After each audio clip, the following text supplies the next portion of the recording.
Something terrifying happened at Chernobyl that they don't want the public to know about. You've probably heard about tourism in the Chernobyl exclusion zone. Dmitry had been there several times himself, and it's not like what you would see in the games or horror movies. There are no ghosts, mutants, or radioactive anomalies, and death isn't waiting for you at every corner. Actually, it's one of the prettiest and most peaceful places on Earth. An example of strength of Mother Nature and how it can reverse even after the damage humans have caused it. Thus, when Dmitry's friend Alex decided to go there, he knew who to contact. He's a physics student, and right now he's doing some kind of research on nuclear fallout, and he said that he wanted to get some direct measurements and samples, but we both knew that it's just an excuse to go on an adventure. They visited the old power plant, the abandoned city Pripyat, and the surrounding exclusion zone. It was nice, but it would probably just bore you with more details. That part is not important anyway. They were driving on some dirt roads in a forest east of Pripyat when they found it. An old rusty fence and a chain gate that blocked any further passage. There was a big sign with a radiation hazard symbol and a caption, "Restricted area, authorized personnel only."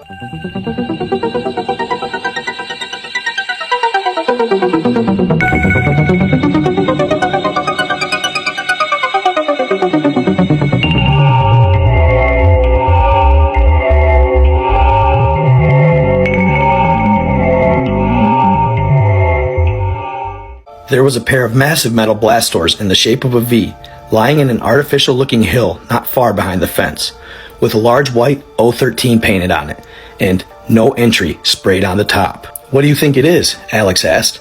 "I don't know. Looks like some kind of bunker," Dmitry replied.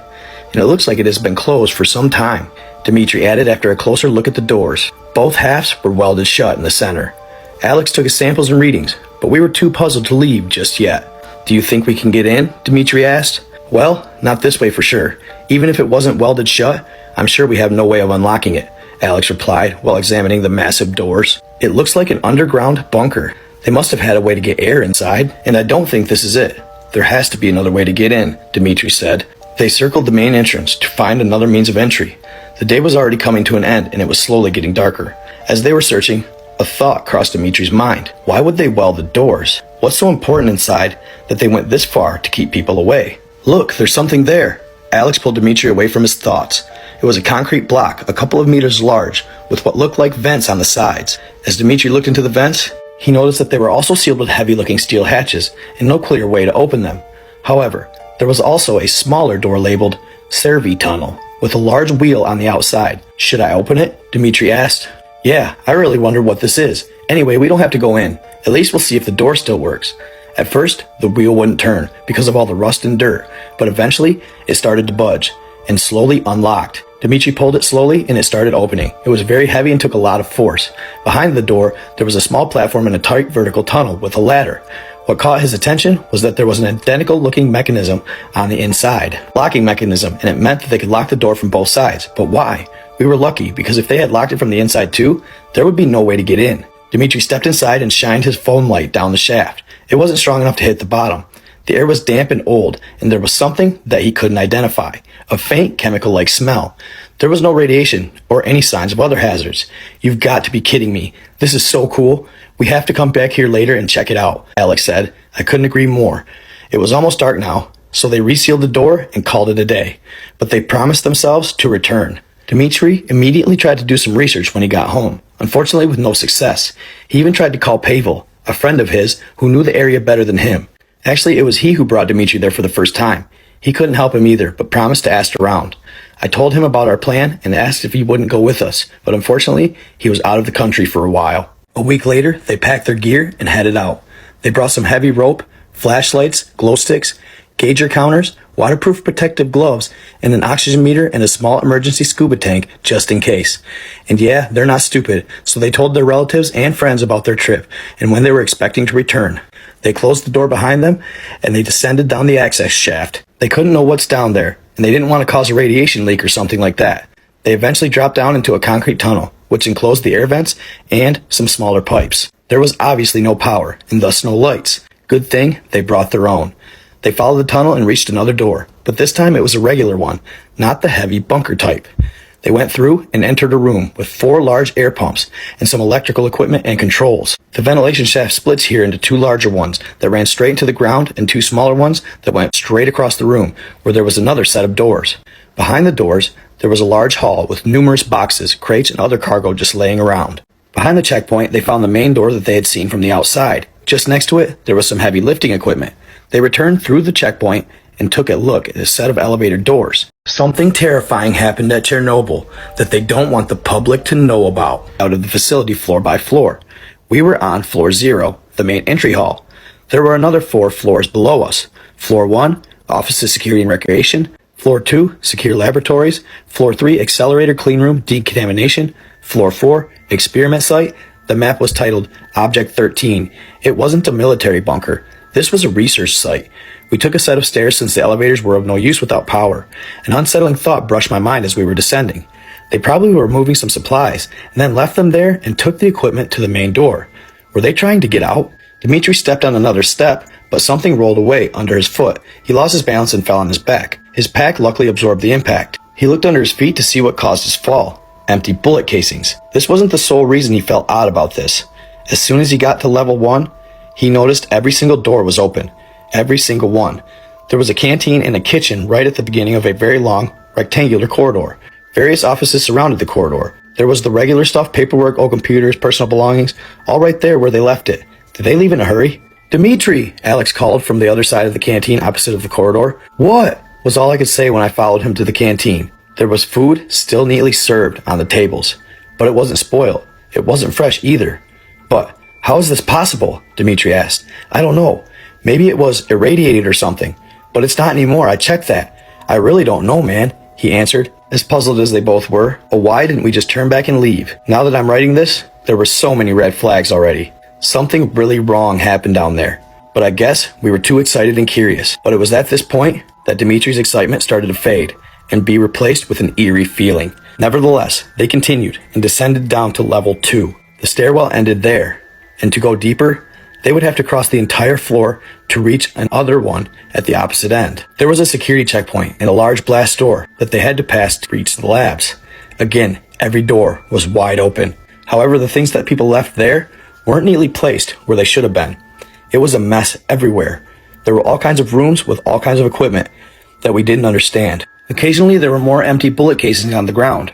There still was the one central rectangular corridor as above, but the rooms around it were like a little maze. Almost at the side of the other floor, we found the head scientist's office. As I said, everywhere it was a mess, but I found a logbook on the desk. There was only a handful of pages, the rest torn out. October 5th, 1984. Today, we successfully managed to translocate several atoms without changes in any physical properties. It's going to be a long road until we transport solid subjects, but we're doing some good work here. January 17th, 1985. We managed to transport an apple today. However, I couldn't help but notice that the patch of red and green skin on top was slightly different, but it was still the same apple, with the same structure and shape. We also tried to transport some electronics. They were unharmed and in working order. I think that we still have a lot to perfect and learn about this technology, but we cannot slow down. The country is relying on us. 21st of February, 1985. After the animal trials, we translocated our first human today. He is alive and healthy, a brave hero of our nation. We have proven that this technology works now, but the practicality is still very limited due to the fixed translocation ratio. We still cannot send matter, only exchange the positions of 2 equally massive objects. I have proposed a new type of device that could possibly achieve one-way translocation of just a single object, but it would need an immense amount of energy. May 1st, 1985. Our superiors accepted my proposal. They're going to build a new, much bigger translocator here in the power plant so we can use a nuclear reactor as a direct power source. There is one more thing. We've now translocated dozens of test subjects. Each one is alive and well, but sometimes they are a little bit, well, different. They sometimes claim that various events in the past happened differently than they really did. Sometimes they claim to know people who don't exist, or more alarming, they know people who they are not supposed to know. The following was written below, with a pencil by hand. Test subject 28 was speaking an unknown language and couldn't understand any real language after the experiment.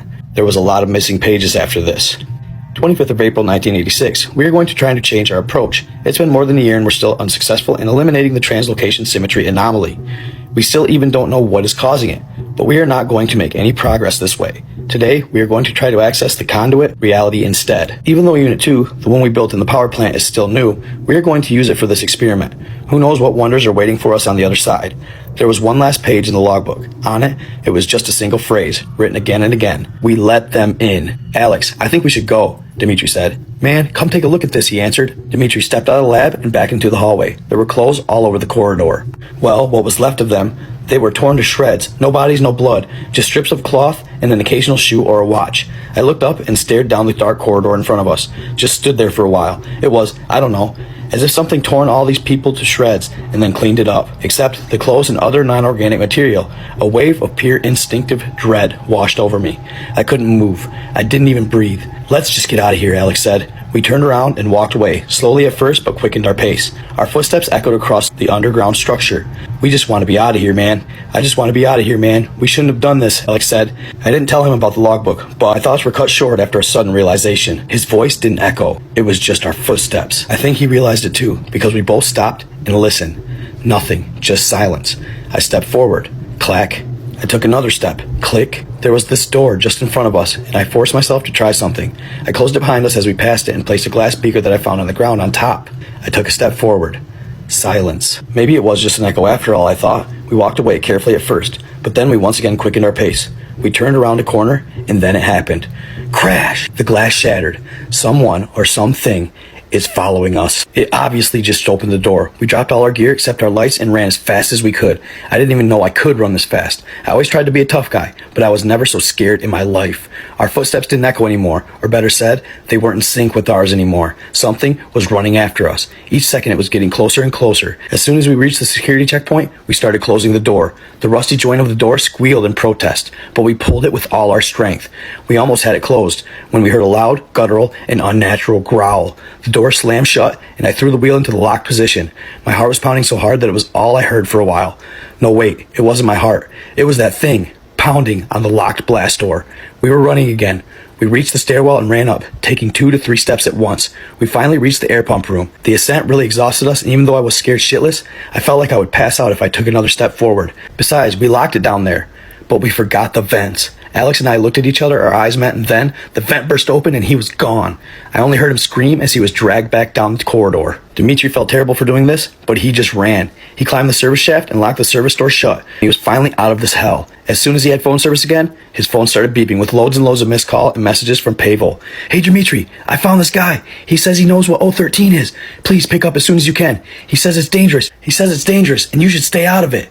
This guy is calling me now. He sounds serious. Please call me back as soon as you can. I don't know what's going on, but he's going there. Please, I hope you get this before you go down. Stay safe, my friend. There was also one message from an unknown number. Dimitri, this is Anatoly Moroz. I know what you found, and I'm on my way from Kiev right now. Do not go down there. If you already did and you managed to get out, lock the door that you used to get in and make sure it stays locked. I will try to call you when I'm here. So here I am, writing this while I wait. I do this to make sure that no one else repeats our mistake, since I don't know if I'll live long enough to tell anyone personally. I just can't leave Alex behind. I have to go back. So there you have it, fam. What did they run into in Chernobyl? And did you notice, the gentleman was coming from Kiev. Apparently Chernobyl was actually in modern-day Ukraine, but back then, it was still part of the Soviet Union. I hope you all enjoyed this story on this awesome Memorial Day weekend. Someday, soon, possibly, it may be continued. Let me know what y'all think in the comments. I hope you liked it. Stay in the love, stay in the light. Be kind to others. I am out.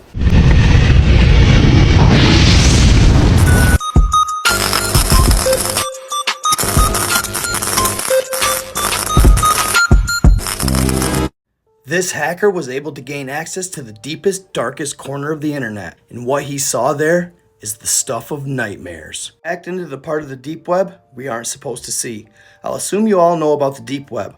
Well, what you've heard is true. It's not a great place. While some people are there to score, or even out of sheer curiosity, others, well, they're not up to anything good. But I'm not here to talk about these sickos. I'm here to talk about what lies beyond that point. The more cryptic and unexplainable part of the internet. The part that nobody's supposed to see. There was an infographic that cropped up a while ago. 8 levels of the internet. Maybe you've seen it. But I'm not gonna lie, it's complete bull. Sorry, but the polymeric falsical derivation means nothing. And the Primarch system, well, somebody must have been a fan of Warhammer. There are no quantum mechanics involved here. However, that doesn't mean it was an easy place to find. Now, I'm not going to begin and tell you how to get there. It's unlikely that you'd be able to even if I did. I'm not tooting my own horn, I just didn't have a life outside of this.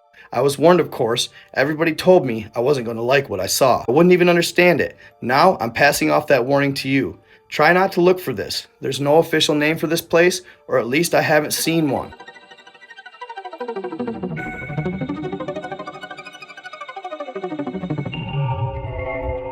I can tell you it's called the Mariana's Web. The rumors surrounding it, however, range from an Illuminati chat room to a virtual holding cell for an experimental AI gone rogue. In reality, it's a lot worse. After a long and painful process of breaking down firewalls and descriptions, solving bizarre philosophical riddles, and following hidden links, I was finally able to crack it and was directed to a page that was blank with one line of text and a text box underneath it. Quid quieres, Latin, for what do you seek? I remember feeling surprised, but in retrospect, I didn't know what I was expecting. I'll admit, I was a bit stumped here, partly because I didn't know the answer to that question. I had no objective.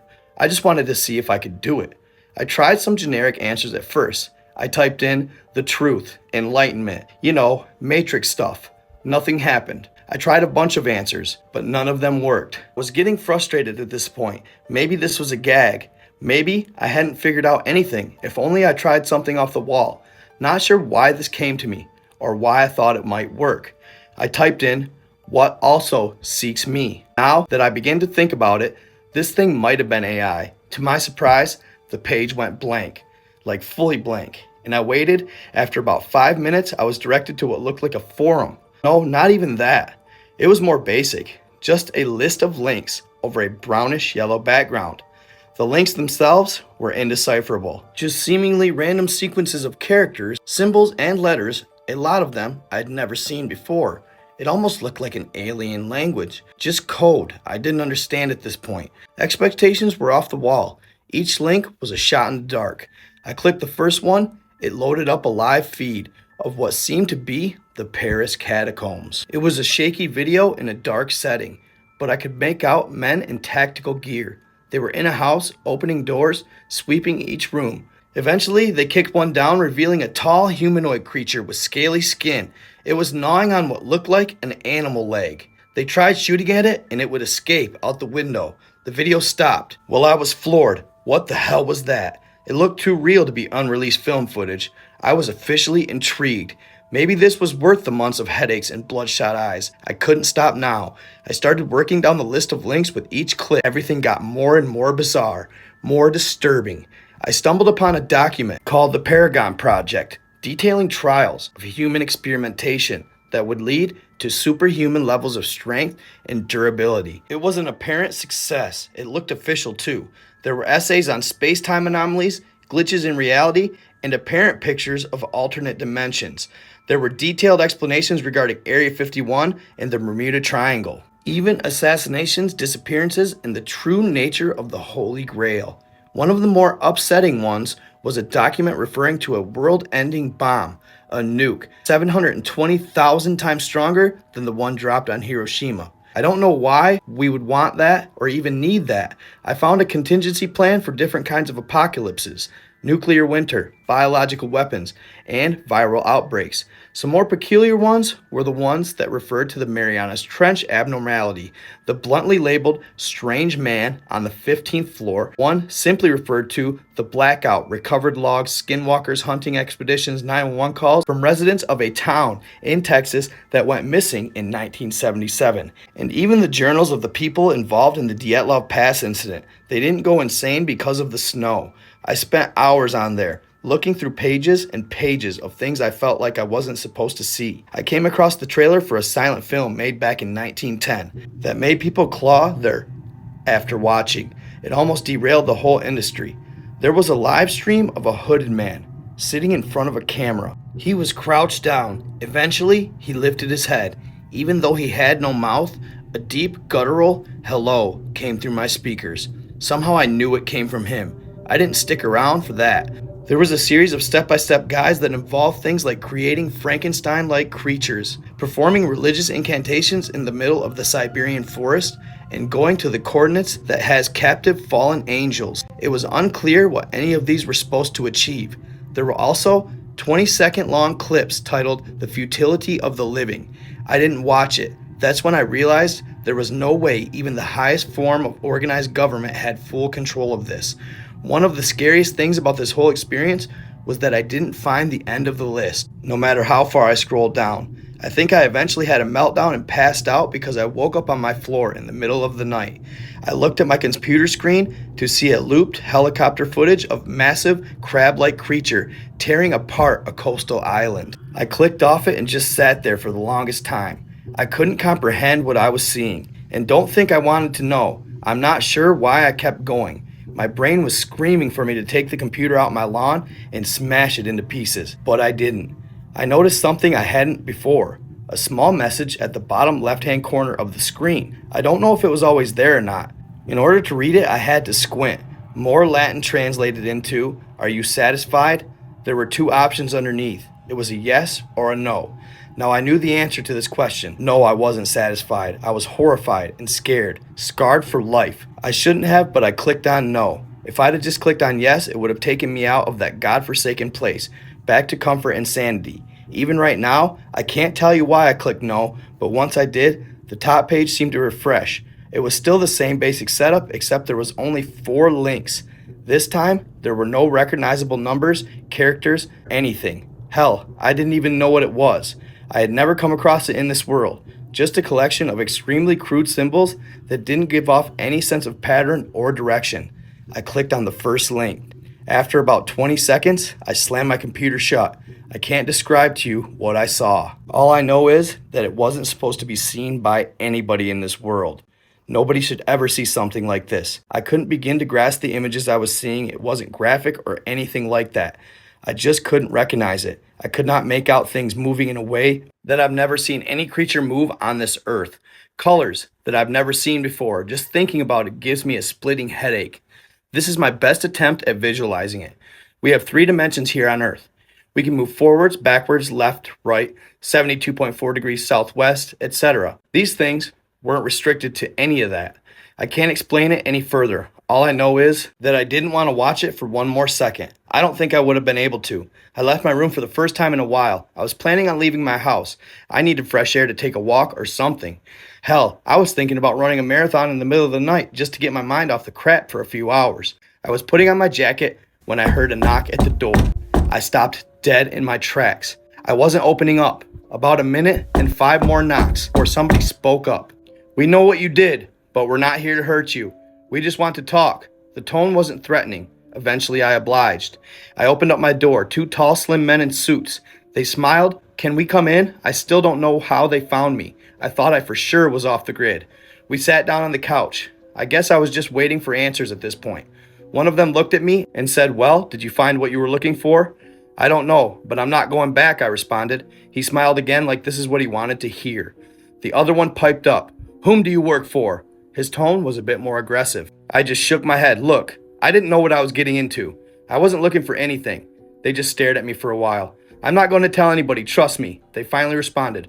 "We're not worried about that. Doubt anybody would believe you anyway." Another smile, somehow it felt genuine. "We just want to know what your priorities were." In retrospect, that was a very strange question. "Just do us a favor and we'll leave." I perked up. "Give us the device that you used to access it." I didn't ask any questions. I ran upstairs and tossed them my laptop. They both smirked at me one last time before heading for the door. Just as they were about to leave, one of them turned back and said, "I don't think you'll need to be told, but don't try this again, or show anybody else how to get there." "Don't worry," I replied. I didn't ask who they were. I'm not sure I would have wanted to know. It's been a week now. I don't go on the internet so much anymore after this. I'm going to try and forget, not to try and think about it anymore. I've started having horrific nightmares.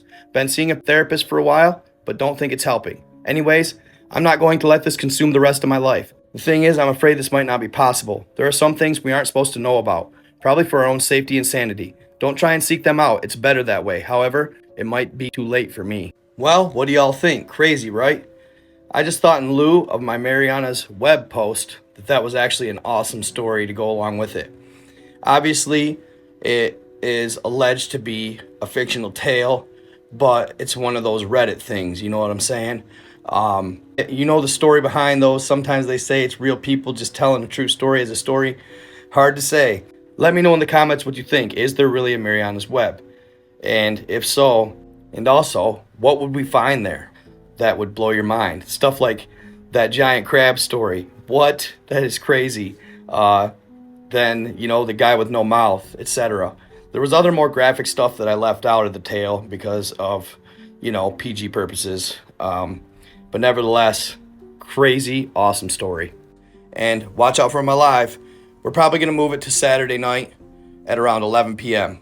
I'm going to put a reminder up on my page and schedule it. So be on the lookout. Lives are happening consistently at least once a week now. So stay tuned. Stay in the love, stay in the light, be kind to others. I am out.